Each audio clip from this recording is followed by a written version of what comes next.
Coucou tout le monde, je vous présente aujourd'hui la réalisation d'une carte interactive. En fait, quand on tire sur la petite languette, le message ou le dessin qui est à l'intérieur du carré change. J'ai trouvé cette idée sur le site Card Making Paradise, je vous mettrai le lien en barre d'infos. Et il y a également une vidéo YouTube de Sarah Sandberg qui a créé ce motif et qui nous le propose gratuitement sur le site donc de Card Making Paradise. Sur ce site, vous allez trouver plein de modèles pour réaliser la découpe que vous voyez ici à l'écran.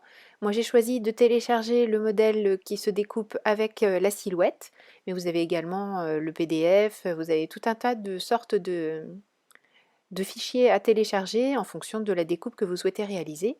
Donc comme moi je vous le disais, j'ai choisi de découper avec ma silhouette. Il manquait juste le petit carré pour faire la fenêtre dans laquelle apparaît le motif qui change. Je le dessine tout simplement. J'ai téléchargé le PDF et j'ai mesuré la taille dont nous avons besoin et j'ai fait les modifications nécessaires sur mon logiciel Silhouette. J'envoie à la découpe et voici ce que j'obtiens.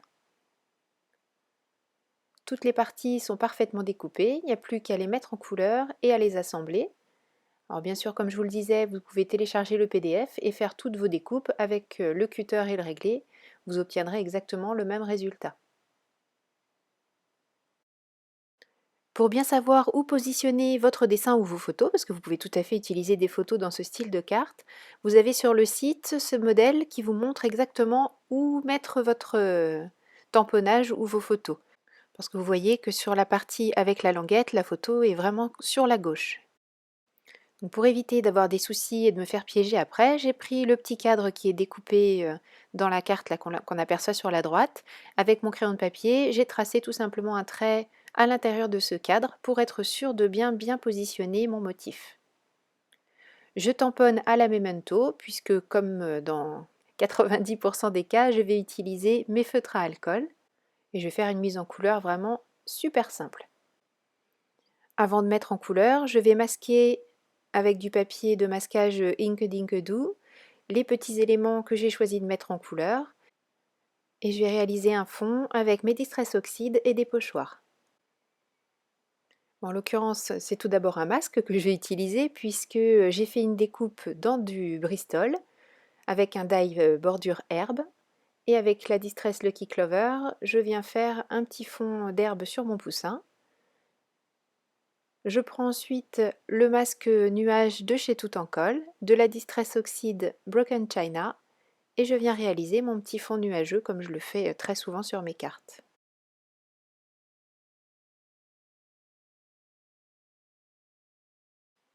Pour la seconde image, j'utilise la Distress Oxide Picked Raspberry, que je passe en un aplat uniforme. Et ensuite, avec un pochoir étoile tout en colle, je viens rajouter un petit décor à la Distress Oxide Wilted Violet. Une fois que tout ça est fait, j'enlève mes masques et bien sûr je les garde précieusement sur ma planche de tampon puisqu'ils ne sont pas du tout, ils n'ont pas fini de travailler. Je réalise maintenant une mise en couleur très rapide. Je vous laisse avec un petit peu de musique et on se retrouve tout à l'heure pour le montage de la carte.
Après avoir effacé mes traits pour le repère de tout à l'heure, je vais insérer la partie avec la languette sur l'arrière de cette carte et faire en sorte que chacune des petites languettes sur lesquelles il y a le poussin vienne se glisser derrière chacune des languettes du cupcake.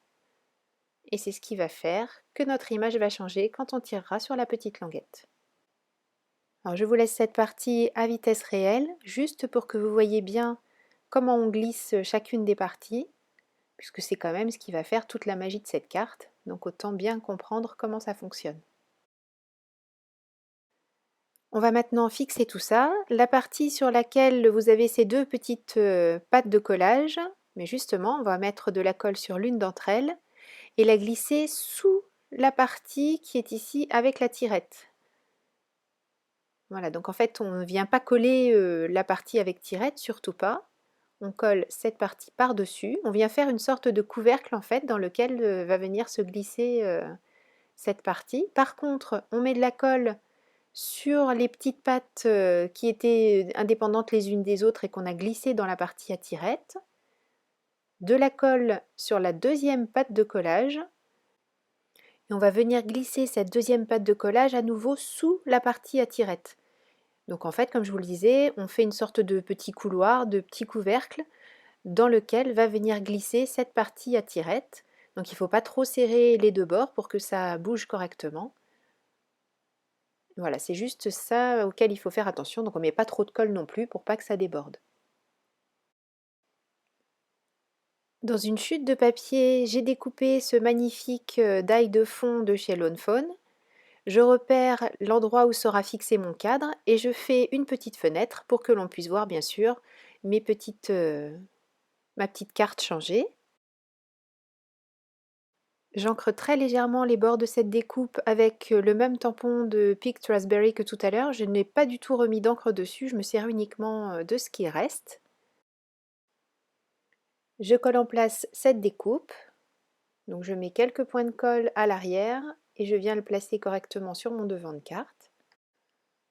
Désolée pour la luminosité, j'ai terminé cette carte en fin de journée et comme ma scrap room est comme moi, elle est à l'ouest, forcément le soleil donne en plein dedans, alors c'est très agréable mais pas forcément à la vidéo. J'ai repris ma Distress Oxide Picked Raspberry, j'en mets généreusement sur ce cadre, je vaporise ensuite un peu d'eau et laisse l'oxydation se faire avant de placer le cadre sur ma carte.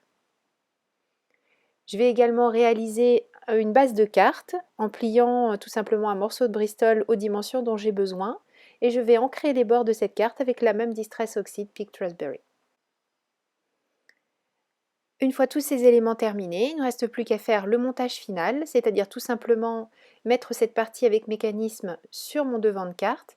Alors je fais bien sûr attention de ne surtout pas mettre de colle sur ce qui doit bouger, mais par contre je fixe le reste solidement. Je n'ai plus qu'à arrondir les angles de la petite languette pour que ce soit plus joli et moins agressif.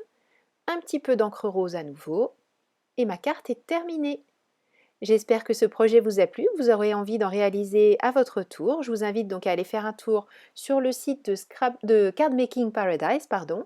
Merci beaucoup d'avoir suivi cette vidéo. Je vous fais des gros bisous, prenez bien soin de vous et je vous donne rendez-vous très bientôt pour une nouvelle vidéo création.